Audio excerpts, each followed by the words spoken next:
கடவுள் கிருபையில எல்லாருமே நல்லா இருக்கிறோம் இல்லையா? வேற ஏதாவது பதில்கள்? நல்லா இருக்கிறீங்களான்னு கேட்டா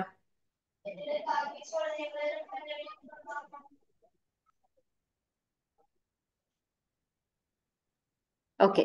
ரோமையர் 12:2 என்ன சொல்லுது? அதோட முதல் வாக்கியத்தை மட்டும் சொல்லுங்களேன். இந்த ரோமையர் 12:2 எல்லாருக்குமே தெரிஞ்ச ஒரு வசனம் தான்.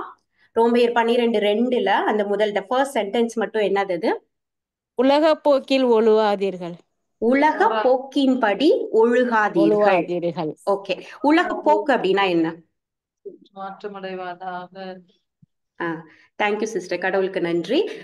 உலக போக்கின்படி ஒழுகாதீர்கள் அப்படின்றது இறை வார்த்தை. உலக போக்கு அப்படின்னா என்ன?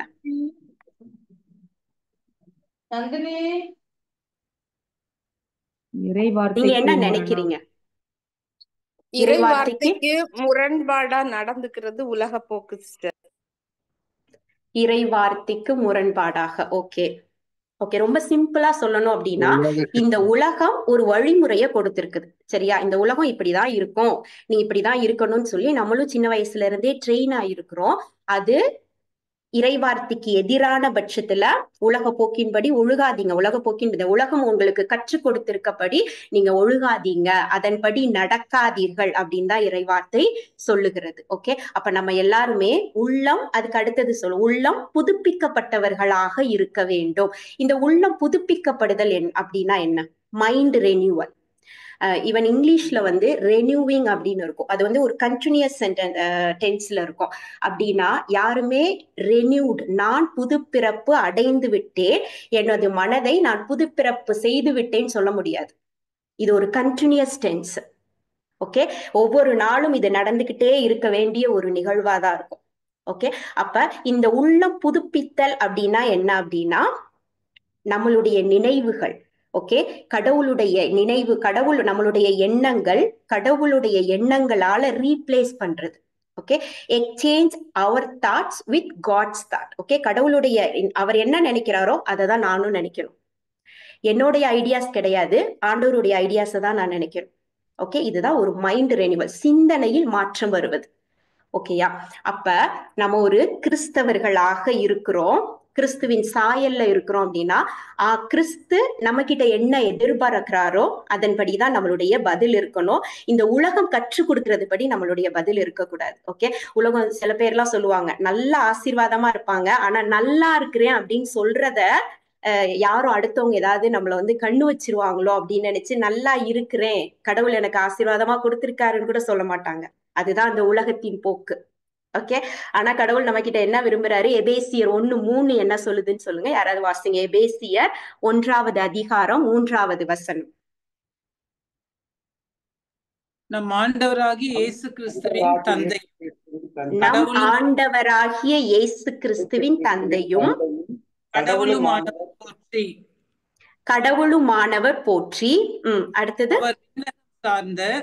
அவர் விண்ணகம் சார்ந்த ஆவிக்குரிய ஆசி அனைத்தையும், ஆவிக்குரிய ஆசி அனைத்தையும் யார் மீது பொழிந்திருக்கிறாரா? கிறிஸ்து வழியாக நம்மீது பொழிந்திருக்கிறார். ஓகே. அப்ப கடவுள் கிறிஸ்துவின் வழியாக நம்மீது எதை பொழிந்திருக்கிறார்? ஆசியை பொழிந்திருக்கிறார். அப்பெல்லாம் நம்ம எப்படிப்பட்டவர்கள்? எப்படி இருக்கிறோம்?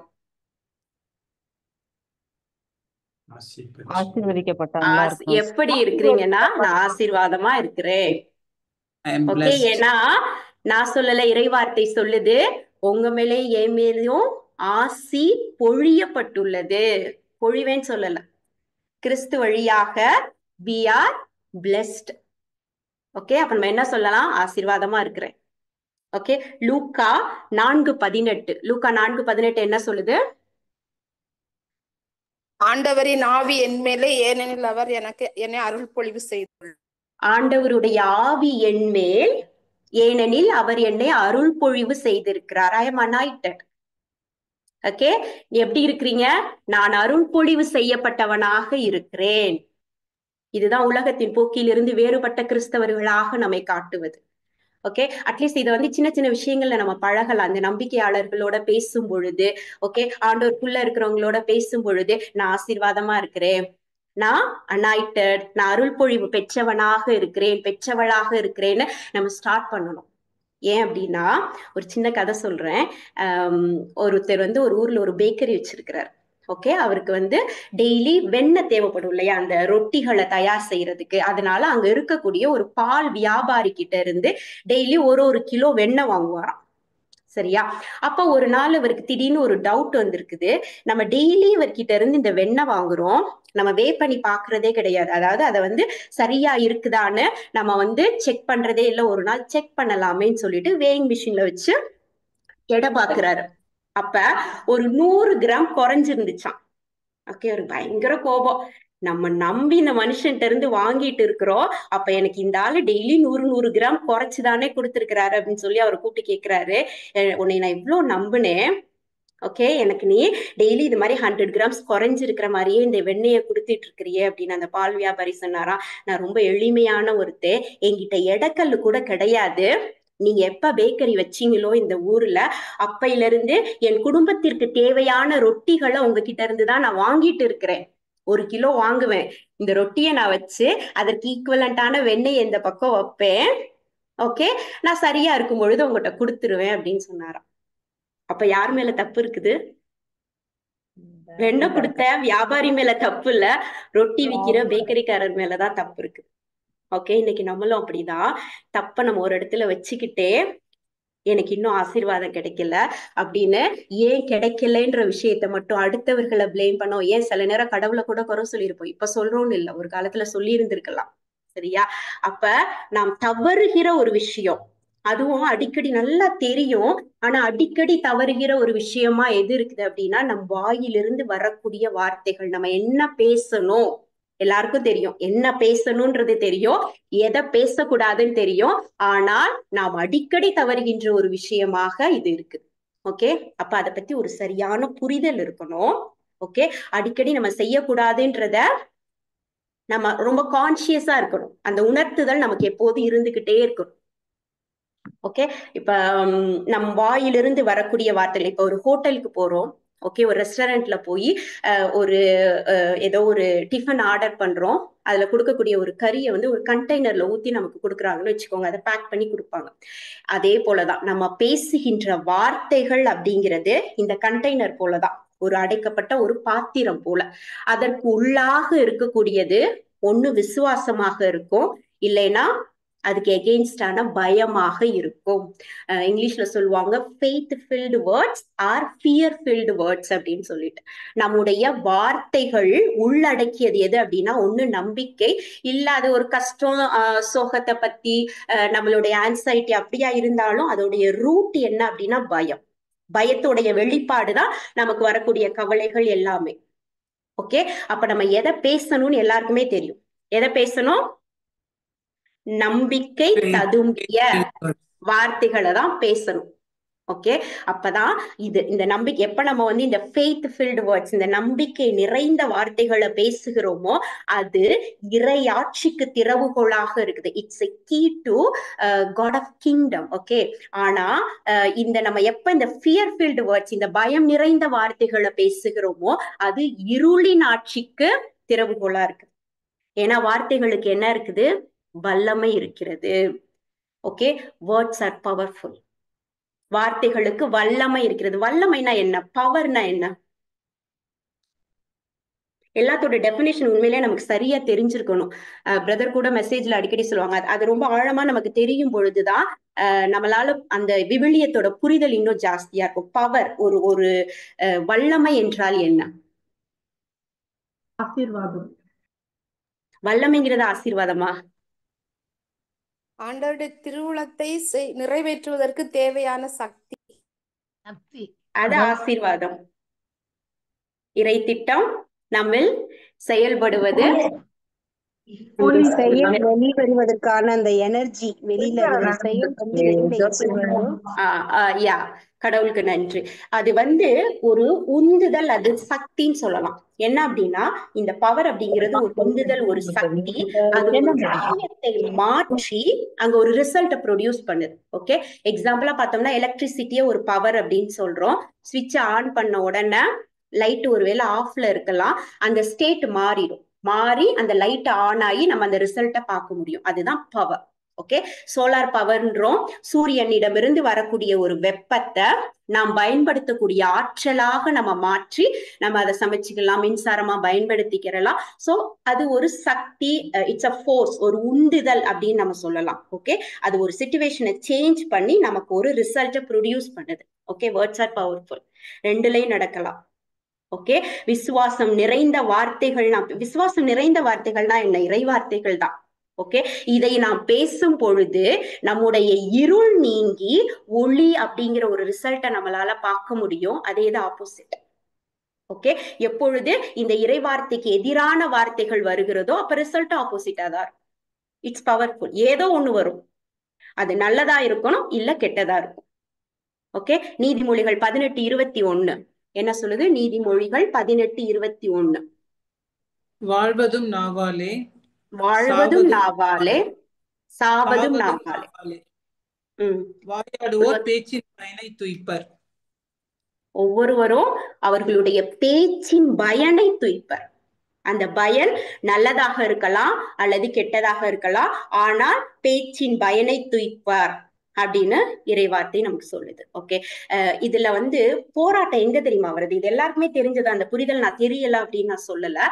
பட் ஆனா இந்த போராட்டம் எங்க ஸ்டார்ட் ஆகுது அப்படின்னா, கடவுள் நம்மை இந்த உலகத்தில் படைத்து இந்த 5 உணர்வுகளை, 5 சென்சஸ் சொல்றோம் இல்லையா, இந்த உணர்வுகளை நமக்கு கொடுத்திருக்கிறார். எதற்காக கொடுத்திருக்கிறார் அப்படின்னா, நம்ம இந்த உலகத்தில் நம்ம ஆப்ரேட் ஆகணும். நம்மள ஆப்ரேட் பண்றதுக்காக நம்ம கண்ணு பார்க்கணும், காதுகள் கேட்கணும், ஓகே, தொட்டு உணரணும். இந்த 5 சென்சஸ நம்ம ஆப்ரேட் பண்றதுக்காக மட்டும்தான் கொடுத்திருக்காரே ஒழிய, இந்த 5 சென்சஸ் எப்ப டாமினேட் பண்ணுதோ, அது எப்ப ஆளுமை செய்யுதோ அந்த டைம்ல தான் நம்ம தவறு போயிடும்.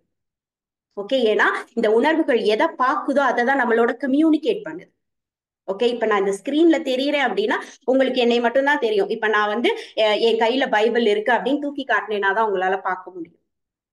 ஓகே, பட் என்னை சுற்றி வான தூதர்கள் இருக்கிறாங்க, காவல் தூதர்கள் இருக்கிறாங்கன்னா நீங்க நம்புவீங்களா?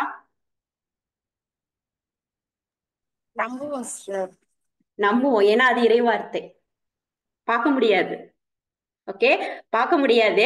ஆனா ஆண்டவர் என்னை காப்பதற்காக காவல் தூதர்களை நியமித்திருக்கிறார். இது இறைவார்த்தை. இதைதான் நம்பணும். இதை நாம் எப்ப நம்புகிறோமோ அப்ப நம்ம பேசுவோம். நான் தனியா இல்ல, என்னை சுத்தி தூதர்கள் இருக்கிறாங்கன்னு பேசுவேன். அப்ப என்கிட்ட தனிமை வராது, பயம் வராது. அப்ப முதல்ல நம்ம வாயிலிருந்து வரக்கூடிய இறை வார்த்தைகள் வரணும், விசுவாசம் ததும்பிய வார்த்தைகள் தான் வரணும். அப்படின்னா முதல்ல நாம நம்பணும். இறை வார்த்தை என்ன சொல்லுதுங்கிறத ஒரு சரியான புரிதலோட நம்ம உள்ளத்துல அந்த இறை வார்த்தை போய் ஸ்டோர் ஆனாதான் நம்ம நாவிலிருந்து அந்த இறை வார்த்தை வரும். ரோமையர் 10:8 என்ன சொல்லுது? வார்த்தை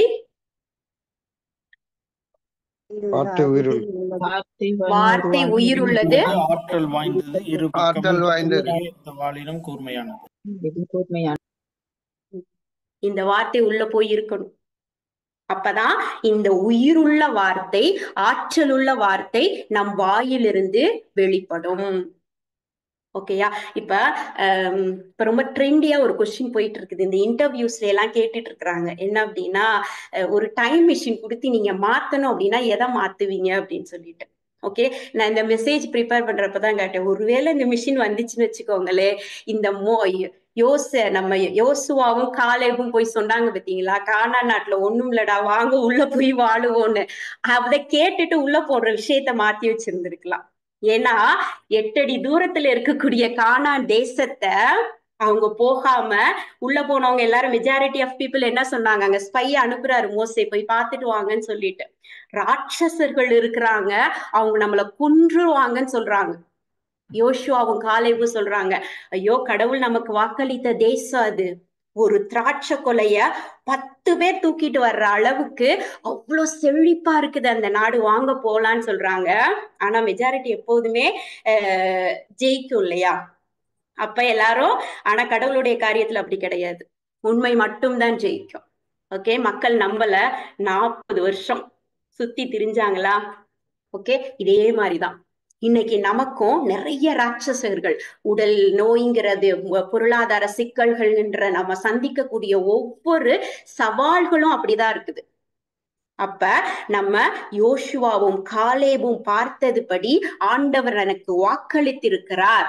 ஓகே, அந்த வாக்குறுதி என்னை காப்பாற்றுன்ற அந்த எண்ணத்துல நம்ம பாக்குறோமா, இல்ல இந்த மெஜாரிட்டி பீப்புள் என்ன நினைச்சாங்களோ அதுபடி நினைச்சு இன்னைக்கு நம்ம அலைக்கழிக்கப்படுகிறோமா அப்படின்னு ஒவ்வொருத்தவங்களும் திங்க் பண்ணி பார்க்கணும். ஓகே, இங்கிலீஷ்ல ரொம்ப அழகா அதை ஈவில் ரிப்போர்ட்னு சொல்லுவாங்க. அந்த மக்கள் போய் சொல்லக்கூடியத, இறை வார்த்தைக்கு எதிரான அந்த ஃபேக்ட் எல்லாமே இட்ஸ் ஈவில் ரிப்போர்ட். ஓகே, இறை வார்த்தை என்ன சொல்லுதோ அது மட்டும்தான் உண்மை. அந்த உண்மை மட்டும்தான் நம்ம என்ன பண்ணும், விடுதலை கொடுக்கும். ஓகே, இன்னைக்கு நிறைய வரும் ஹெரிடிட்ரி இல்ல ஜெனட்டிக்ல அப்படின்னு சொல்லிட்டு. ஓகே, இதெல்லாம் சயின்டிபிக்கா ப்ரூவன் ஆனதா இருந்தாலும் நம்முடைய இறைவார்த்தை என்ன சொல்லுது, நீ அழியக்கூடிய வித்தால இல்ல, அழியாத வித்தால நீ உருவாக்கப்பட்டிருக்கிறாய். இந்த வார்த்தையை நான் நம்புனேன், இந்த வார்த்தை எனக்குள்ளாக இருக்குது, என் இருதயத்துக்குள்ளாக இருக்குதுன்னு வச்சுக்கோங்களேன், இதை ஈஸியா நான் ரிஜெக்ட் பண்ணிடுவேன். இந்த உலகம் சொல்லி கொடுக்கக்கூடிய, இந்த உலகம் நமக்காக சுட்டி காட்டக்கூடிய எல்லாத்தையும் நம்மளால ரிஜெக்ட் பண்ண முடியும். அது ரிஜெக்ட் பண்ண நமக்கு தெரியணும். ஓகே, இப்ப நம்ம சந்திக்கக்கூடிய போராட்டங்கள் எல்லாமே நம் நம்பிக்கைக்கு எதிரான போராட்டங்களாக தான் இருக்கின்றன. ஓகே, அப்ப நம்மளுடைய வார்த்தை நம் உள்ளத்திலே இருக்கும் பொழுது, ஆழமா இருக்கும் பொழுது நம்மளால என்ன பண்ண முடியும்னா, ஈஸியா நமக்கு அந்த பகுத்து ஆராய தெரியும். இது இறை வார்த்தைக்கு எதிரான ஒரு விஷயம்ன்றத நம்மளால பகுத்து ஆராய முடியும். எதை ரிஜெக்ட் பண்ணணும், எதை நம்பணும், எதை பேசணும், உள்ளத்தின் நிறைவே வாய் பேசும். ஓகே, அப்ப நமது மனது எதை கரெக்டா பிலீவ் பண்ணுதோ அதை நம்ம கரெக்டா நம்மளால பேச முடியும். ஓகே, இந்த சிஸ்டம் எப்படி ஒர்க் ஆகும் அப்படின்னா, ஈவன் நம்மளோட ப்ரேயர் ரிக்வெஸ்ட் கேட்கிற பொழுது கூட பிரதர் அழகா ஃபர்ஸ்ட் அவங்களுக்கு ப்ரேயர் பண்றதுக்கு முன்னாடி யாருக்கோ இப்போ உடம்பு முடியல அப்படின்னா ஒரு வார்த்தையை திரும்ப திரும்ப சொல்லுவாப்ல. பேதுரு 2:24. ஓகே, அந்த வார்த்தையை சொன்ன பின்னாடிதான் ப்ரேயர் பண்ணுவாங்க. அது ஒரு நல்ல சிஸ்டம், அதான் கரெக்ட். ஏன் அப்படின்னா அது எழுதப்பட்டிருக்க வரையும், ஓகே, அது இட்ஸ் ரிட்டன் வேர்ட். ஆனால் என் நம்பிக்கையோடு அதை நான் பேசும் பொழுது it will become rhema word, spoken word. அது நாம் பேசப்படணும் அந்த வார்த்தை. அப்பதான் இறைவனுடைய வல்லமை வெளிப்படுகிறது அங்கே. அப்ப முதல்ல அந்த வார்த்தை, அதனாலதான் ஒரு சூழ்நிலைகள் இருக்கும் பொழுது சூழ்நிலைக்கு தகுந்தாற் போல இறை வார்த்தையை கொடுத்து அறிக்கை இடுங்க அப்படின்னு சொல்றது. ஓகே, ஏன் அதை அறிக்கை இடணும் அப்படின்னா, நாம் சூழ்நிலைக்கு ஏற்ற அந்த, இப்ப நம்ம ஒரு உடல் நோயால இருக்காங்க அப்படின்னா தழும்புகளினால் நான் சுகமடைந்தேன்னு நம்பிக்கையோடு நாம் அறிக்கை இடும் பொழுது நமது உள்ளம் இன்னும் நம்ம ஃபெய்த்ல ரொம்ப ஸ்ட்ராங்காகவும் அந்த வார்த்தையை நாம் மீண்டும் மீண்டும் அறிக்கை இடும் பொழுது நம்மளால அதோட மேனிஃபெஸ்டேஷனை பார்க்க முடியும். ஏன்னா எழுதப்பட்டு இருக்கக்கூடிய வார்த்தை பேசப்பட வேண்டும், நம்பிக்கை இல்லாம இல்ல. ஓகே, நம்பிக்கை இல்லாம இப்ப இந்த கிளி உண்மையிலே கிளி பேசுமா? கிளியால பேச முடியுமா? பேச முடியாது. ஓகே, கிளி மிமிக் பண்ணும், அதுதான் உண்மை. ஒரு கிளி நீங்க என்ன செய்றீங்களோ உங்களை அப்படியே மிமிக் பண்ணும். ஓகே, ஆனா அது பேசுவது. அப்ப நம்ம இறை வார்த்தையை நம்பிக்கை இல்லாம ஏதோ இவங்க கொடுத்துட்டாங்கன்னு அதை சொல்லிக்கிட்டே இருக்கிறோம் அப்படின்னா நாமும் கிளி போல மிமிக் பண்ணிட்டு இருக்கிறோம். அது வெறும் வேர்ட் ஆஃப் காடா மட்டும்தான் இருக்கும்.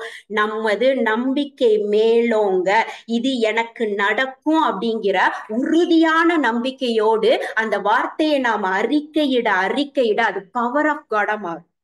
அப்பதான் அந்த வார்த்தையின் வல்லமை நம்மில் செயல்பட்டு நம்மால அதனுடைய ரிசல்ட்டை பார்க்க முடியும். ஓகே, அப்ப நம்ம வாயிலிருந்து வரக்கூடிய நம்பிக்கை நிறைந்த இறை வார்த்தைகள் மட்டும்தான் வரணும், அதற்கு எதிரான வார்த்தைகள் வரக்கூடாது. அப்படின்னா முதல்ல நம்ம ஆழமா தெரிஞ்சுக்கக்கூடிய விஷயம் நமக்கு தெரியும். ஓகே, அடிக்கடி நம்மளே அதை ரினிவல் பண்ணிக்கிட்டே இருக்கணும்.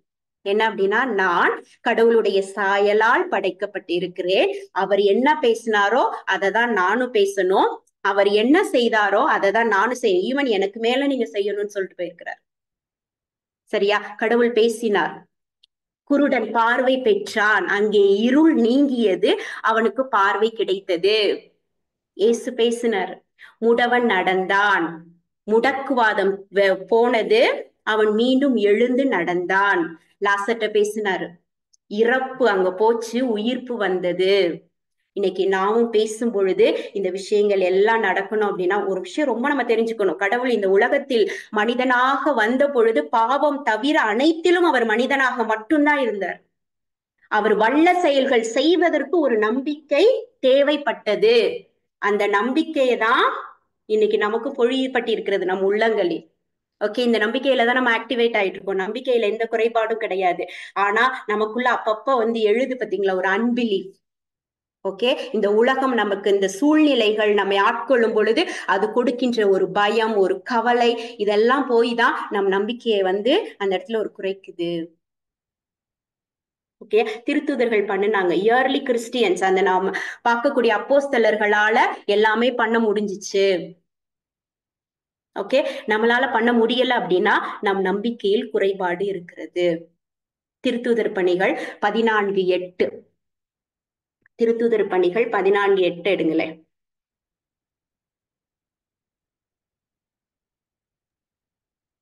லிஸ்திராவில் லிஸ்திராவில் கால் வழங்காத ஒருவர் இருந்தார்.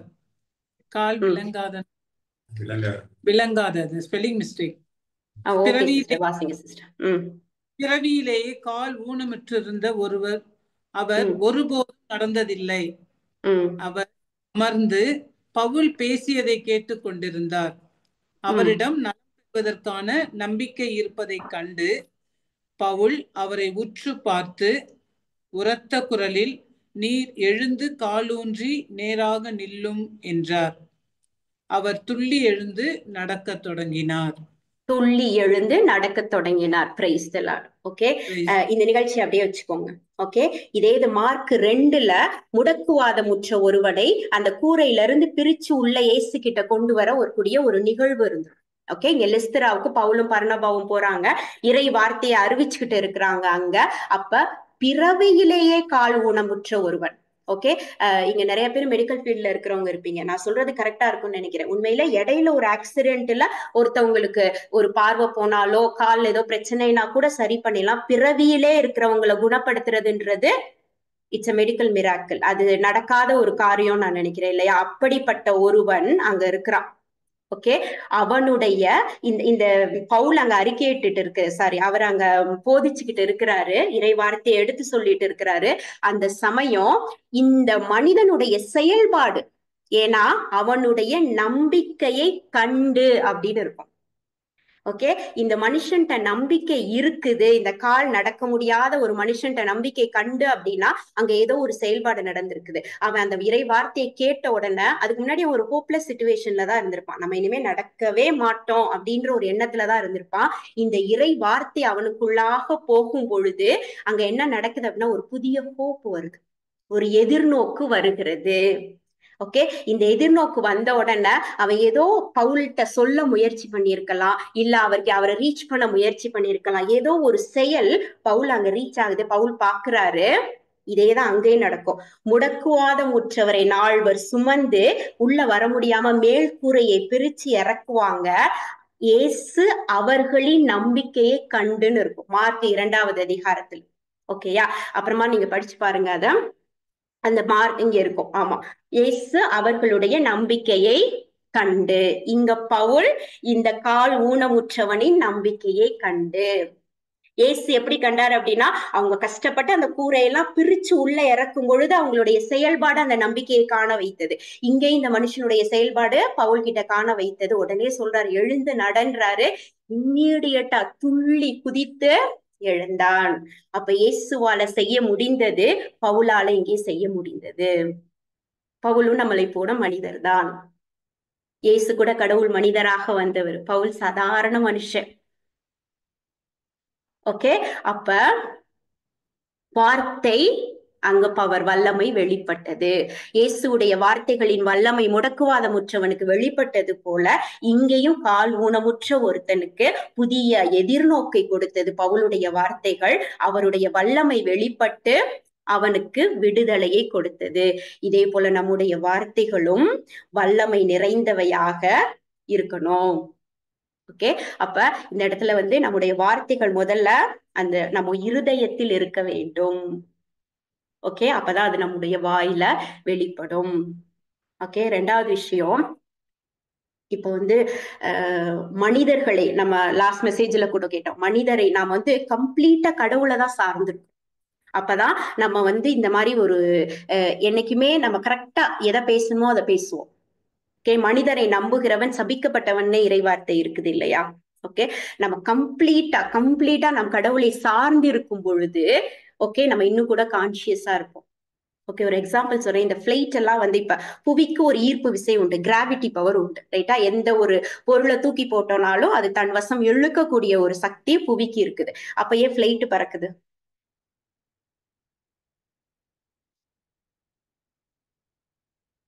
ஏன்னா இந்த கிராவிட்டிக்கு எதிரான ஒரு ஃபோர்ஸ் அங்க கொடுத்துருக்குறாங்க. ஓகே, அந்த விங்ஸ் எல்லாம் சரியா அடிச்சு அந்த ஃபோர்ஸ் இருக்கும் பொழுதுதான் அந்த பிளைட் டேக் ஆஃப் ஆகும். அந்த என்ஜின் இப்ப ஒரு 3500 அடிக்கு போனோன்னு என்ஜின் ஆஃப் பண்ணிட்டாங்கன்னு வச்சுக்கோங்களே, என்ன ஆகும்? அந்த விங்ஸ் அந்த காத்து அடிச்சு பறக்கணும். அப்படி இல்லைன்னு வச்சுக்கோங்களே, அந்த காத்துனால அப்படியே ஒரு 100 கிலோமீட்டர்ஸுக்கு அப்படியே கிளைட் ஆகி கீழே விழுகும்னு சொல்றாங்க. ஓகே, அலைக்கழிக்கப்பட்டு விடும். இதே போலதான் இன்னைக்கு நாம் ஒவ்வொருவரும் எதிர்நோக்குகின்ற இந்த சூழ்நிலைகள் நம்ம இழுக்கதான் செய்யும். அதற்கு எதிராக ஒரு ஃபோர்ஸ், இந்த நம்பிக்கை அப்படிங்கிற ஃபோர்ஸ் நம்ம கிட்ட இருந்து வெளிப்படணும். அப்பதான் நம்மளாலையும் மேல எழும்ப முடியும். கொஞ்சம் மேல போயிட்டு என்னால முடியும் அப்படின்னு நம்மளுடைய ஓன் எஃபர்ட்டை போட்டோம்னு வச்சுக்கோங்களே, பாதியில நம்மளால நிக்க முடியாம காற்று அலைக்கழிக்கப்படுவது போல சூழ்நிலைகளால அலைக்கழிக்கப்பட்டு விடுவோம். ஓகே, அப்ப நம்மளுடைய ஓன் எஃபர்ட்டை போட்டு நம்ம எதுவும் நான் இப்படிதான் பேசணும் ஒவ்வொரு நாளும் நம்ம பண்றதை விட கடவுளை சார்ந்து இருக்கணும். முழுவதுமாக அவரை நம்பி இருக்கும் பொழுது ஆட்டோமேட்டிக்கா அது நடக்கும். ஓகே, யோசேப்பு வந்து ஒரு நல்ல உதாரணம். நம்ம பழைய ஏற்பாட்டுல பார்க்கும் பொழுது யோசேப்பு வந்து ஒரு 13 வருஷம் கஷ்டப்படுவாரு. பாவம், ஒரு தப்புமே செய்யாத ஒரு மனுஷன் தான். சகோதரர்கள் அவங்களை கொண்டு போய் வித்துறாங்க, திருப்பி எகிப்துக்கு போறாரு. அங்க அந்த மன்னன்ட்ட நல்ல பேர் வாங்குவாரு. அவருடைய மனைவியாலே அவருக்கு ஒரு பிரச்சனை வரும், திருப்பி சிறைக்குள்ள போவாரு. தொடக்க நூல் 40:14 எடுத்தோம் அப்படின்னா,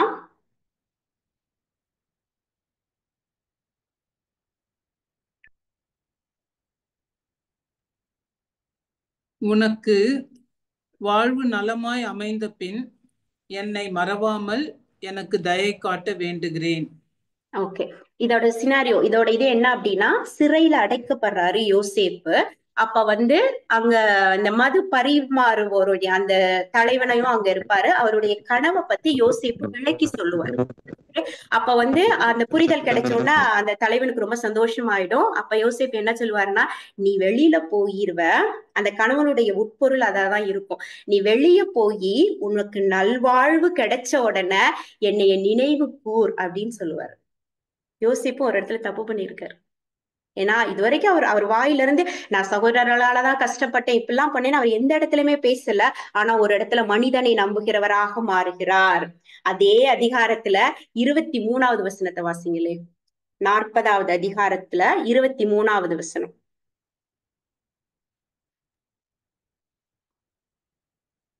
ஆனால் மது பரிமாறுவோரின் தலைவன் யோசேப்பை பற்றிய நினைவே இல்லாமல் அவரை மறந்து விட்டான். என்ன நடந்துச்சு? அவர் போயிட்டாரு, மது பரிமாறுவருடைய தலைவன் வெளியில போயாச்சு, முன்னைய பதவிக்கு அவர் வந்தாச்சு. ஓகே, ஆனால் யோசேப்பினுடைய நினைவே இல்லாம மறந்து போயிட்டாரு. மனிதனை நம்புறோம், நம்ம எஃபர்ட்டை நம்ம நம்புறோம் அப்படின்னா இதுதான் நடக்கும். அப்ப நம்ம கடவுளை, நான் என்னுடைய வழிகளை எல்லாம் ஒப்படைத்து அவரையே நான் சார்ந்திருக்கிறேன், அவரையே நம்புகிறேன், அவரே என்னுடைய சார்பாக செயலாற்றுவார். கம்ப்ளீட்டா நம்ம அவரை கம்ப்ளீட்டா அவரை சார்ந்து இருக்க வேண்டும். ஓகே, அப்பதான் நாம் இந்த விசுவாசம் ததும்பிய இறை வார்த்தைகளுக்கு எதிரான எந்த சொற்களும் நம்ம நாவிலிருந்து வெளிவராது, நம்முடைய செயல்பாடுகளிலிருந்து வெளிவராது. ஓகே, நம்ம கிறிஸ்துவை நம் ஆவியானவர் நமக்குள்ளாக பொழியப்பட்டு இருக்கிறார், கிறிஸ்து நமக்குள்ளாக இருக்கிறார் அப்படின்னா அது நம்முடைய சொற்களாலும் செயல்களிலையும் கண்டிப்பா வெளிப்படணும்.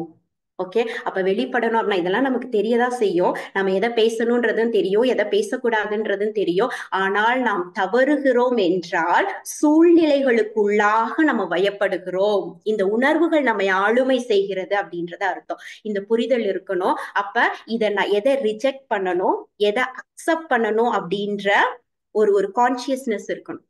ஓகே, இறை வார்த்தைக்கு எதிரான எந்த விஷயமும் உள்ள வராம நம்ம தான் அதை ரிஜெக்ட் பண்ணி உண்மையை மட்டுமே பேசுபவர்களாக, ஏன்னா இந்த உண்மை மட்டுமே நமக்கு விடுதலையை கொடுக்கும். உண்மைங்கிறது தான் இறை வார்த்தை. அப்ப நான் இந்த உண்மையை மட்டுமே பேசணும் அப்படின்னா இந்த உண்மை எனது இருதயத்தில் இருக்க வேண்டும். நான் படிக்கிறேன், மனப்பாடம் பண்றேன் அப்படின்னா பத்தாது. ஓகே, இது என்னுடைய இருதயத்தில் இருக்க வேண்டும். என்னுடைய இருதயத்தில் இருக்கும் பொழுதுதான் என்னால் அந்த வார்த்தைகளை பேச முடியும். ஓகேயா? மார்க் 9:23 சொல்லும் என்ன அப்படின்னா, நம்புகிறவனுக்கு எல்லாம் இயலும். ஓகே, அப்ப நமக்கு எல்லாமே முடியும். ஓகே, ஆசீர்வாதத்தின் கதவுகள் எல்லாருக்கும் திறந்துதான் இருக்கும். ஆனா என்ன, நாம் நம்ப வேண்டும். ஓகே, நம்ம ஆபிரகாம் ஒரு பெஸ்ட் எக்ஸாம்பிளா எடுத்துக்கலாம். ரோமையர் 4:18-19-20 இந்த 3 வசனத்தை பார்த்தோம் அப்படின்னா, ரோமையர் 4:18-19-20.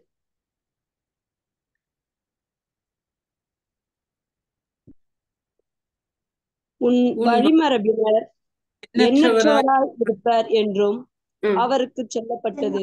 ம், இக்கூற்று ம், நிறைவேறும் என்னும் ம், எதிர்நோக்குக்கு ம், இடம் இல்லாதது போல் ம், தோன்றினும் ம். அவர் எதிர்நோக்கினார். Okay, praise the Lord. உன் வழிமரபினர் எண்ணற்றவரா இருப்பாங்க அப்படின்னா ஆபிரகாமுக்கு 70களிலே வாக்குத்தத்தம் கொடுத்தாச்சு. ஓகே, ஆனா அவருக்கு 90 வயசுக்கு மேல ஆயிருச்சு. அப்ப இந்த கூற்று நிறைவேறுங்கிற எதிர்நோக்கு கம்ப்ளீட்டா இல்ல அப்படின்னாலும் அவர் எதிர்நோக்கினார். ஓகேயா? அவருக்கும் தளர்ச்சி வந்திருக்கலாம். அடுத்த வசனத்திலே சொல்லும். 19வது வசனம் என்ன சொல்லுது? தமக்கு ஏறத்தாழ 100 வயது ஆகிவிட்டதால் ம், தமது உடலும் ம், சாராவுடைய கருப்பையும் ம், செத்தவை போல் ம், ஆற்றலற்று போய்விட்டது எண்ணி பார்த்தபோது கூட அவர் ம். நம்பிக்கையில் உறுதி தளரவில்லை.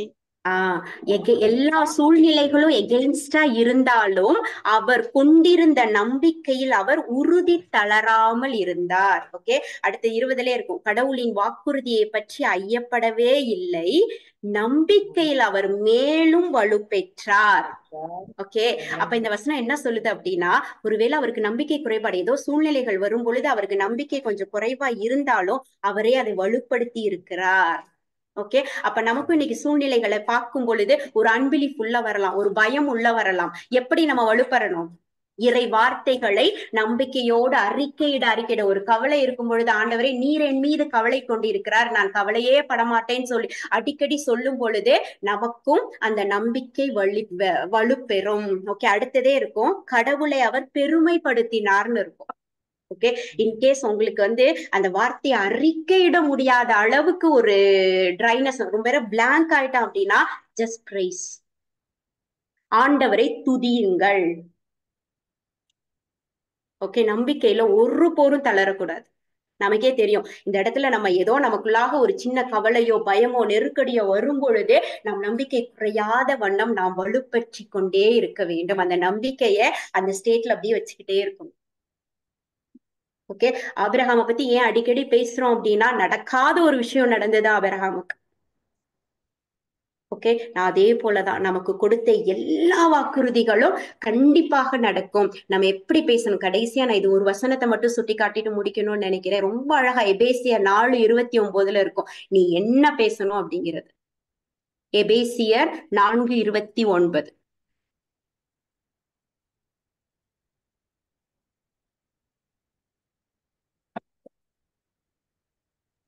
கெட்ட வார்த்தை எதுவும் உங்கள் வாய் நின்று வரக்கூடாது. Price the Lord. முதல்ல என்ன அப்படின்னா, கெட்ட வார்த்தை எதுவும் வரக்கூடாது. வாட் இஸ் கெட்ட வார்த்தை? கெட்ட வார்த்தைனா என்ன? இறை வார்த்தைக்கு எதிரான எல்லா வார்த்தைகளுமே. இறை வார்த்தை என்ன சொல்லுதோ அதுக்கு எதிராக என்ன வந்தாலும் அது கெட்ட வார்த்தைகள் தான். எதுவும் உங்கள் வாயிலிருந்து வெளிப்படக்கூடாது. 2வது, கேட்போர் பயனடையும்படி தேவைக்கு ஏற்ற அருள் வளர்ச்சி நல்ல வார்த்தை பேசுங்க. ஓகே, எதை பேசக்கூடாதுன்னு தெரியும். இறை வார்த்தைக்கு எதிரான எந்த வார்த்தையும் நம் வாயிலிருந்து வரக்கூடாது. அப்ப கேட்போர் பயனடையும்படி அருள் வளர்ச்சிக்கு ஏற்ற தேவையானதை மட்டுமே பேசுங்கன்னு சொல்றாங்க. ஓகே, இதுல ஒரு எக்ஸாம்பிளா நம்ம தொடக்க நூல்ல பார்த்தோம் அப்படின்னா, அதுக்கப்புறம் நீங்க ரெஃபர் பண்ணிக்கோங்க. ஏவாள் கிட்ட பாம்பு கேட்கும். என்ன கேட்கும் அப்படின்னா, இந்த தோட்டத்துல இருக்கக்கூடிய எந்த மரத்துல இருந்துமே நீ உண்ணக்கூடாதாமே அப்படின்னு. அது கேட்டது எஸ் ஆர் நோ கொஸ்டின். இந்த ஏவார் ஆமா இல்ல அப்படின்னு மட்டும் சொல்லியிருந்தாங்கன்னு வச்சுக்கோங்களேன், எதுவும் நடந்திருக்காதா இருக்கும். அந்த அம்மா ஒரு 2 பேராகிராஃப் பேசியிருப்பாங்க, ஒரு 4-5 வரி பேசியிருப்பாங்க. என்ன அப்படின்னா, எங்கிட்ட அதெல்லாம் சொல்லல, இது மட்டும்தான் சொல்றாருன்னு அந்த கேட்ட பாம்புக்கே இவங்களே கொஞ்சம் எக்ஸ்ட்ரா எடுத்து கொடுத்துருப்பாங்க. ஓகேயா? அதே மாதிரிதான் தேவையில்லாத எந்த வார்த்தைகளும் நம் வாயிலிருந்து வர வேண்டாம். நாம் பேசுவது மற்றவர் பயனடையும்படியாக இருக்கணும். அவர்களின் அருள் வளர்ச்சிக்கு ஏற்ற வார்த்தைகளையே பேசுங்க அப்படின்னு தான் இறை வார்த்தை சொல்லு. ஓகே, அப்படியாகவே இறை வார்த்தைக்கு எதிரான எந்த வார்த்தை, ஏன்னா வேர்ட்ஸ் ஆர் பவர், அதற்கு உருவாக்கக்கூடிய சக்தி உண்டு. அது நல்லதையும் உருவாக்கும். நான் பேசக்கூடிய வார்த்தைகளை பொறுத்து கெட்டதை பேசினா கெட்டதையும் உருவாக்கும். ஓகே, அப்ப நாம் எதை பேச வேண்டுமோ அதை மட்டுமே நம்ம பேசுவோம். ஓகே, நம்ம பேசும்பொழுது இப்போ ஒரு படம் பாக்குறோம் அப்படின்னா அந்த வீடியோவும் அந்த ஆடியோவும் மேட்ச் ஆகும் இல்லையா? ஒரு வீடியோவை பாக்குறோம் அப்படின்னா, அதுக்காக படம் பார்க்க சொல்றேன்னு இல்ல, ஒரு எக்ஸாம்பிளுக்காக சொல்றேன், சரியா? அப்ப அந்த ஆடியோவும் வீடியோவும் மேட்ச் ஆகும். அதே மாதிரிதான் நாம் எந்த வார்த்தையை அறிக்கை எடுக்கிறோம், எந்த வார்த்தையை பேசுகிறோம் அப்படின்னா அதோட இமேஜினேஷன் நம்மளுடைய சிந்தனையில் இருக்க வேண்டும். ஓகே, இப்ப நீங்க வார்த்தைகளை அறிக்கைடுறீங்க அப்படின்னா தயவு செய்து அந்த வார்த்தைக்கு ஏற்றாற் போல உங்களை இமேஜின் பண்ணிக்கோங்க. மது காயங்களிலாம் நான் சுகமடைந்தேன் அப்படின்னா நம்ம சுகமா இருக்கிறபடி நோய் இல்லாதவர்களாக இமேஜின் பண்ணிட்டு நம்பிக்கையோடு வார்த்தைகளை அறிக்கையிடுங்க. உங்களால் அதோடைய ரிசல்ட்டை பார்க்க முடியும். ஓகே, அப்ப அந்த ஆடியோவும் வீடியோவும் எப்போதுமே மேட்ச் ஆகும். ஓகே, அப்படியாக இருக்கணும் அப்படின்னா நம் வாயிலிருந்து விசுவாசம் நிறைந்த வார்த்தைகள் வர வேண்டும். அந்த வார்த்தைகள் வெளிப்பெற வேண்டும் என்றால் இருதயத்தில் அந்த வார்த்தைகள் குடிக்கொண்டிருக்க வேண்டும். இருதயத்துல நம்ம இருக்கணும் அப்படின்னா அந்த வார்த்தைகளை நம்ம முழுவதுமாக நம்பணும். ஓகே, அது நம்மளுடைய எஃபர்ட்னால இல்ல, கடவுளுடைய கிருபையினால். அவரையே சார்ந்திருப்போம், அவர் நம் சார்பில் செயலாற்றுவார். Price the Lord.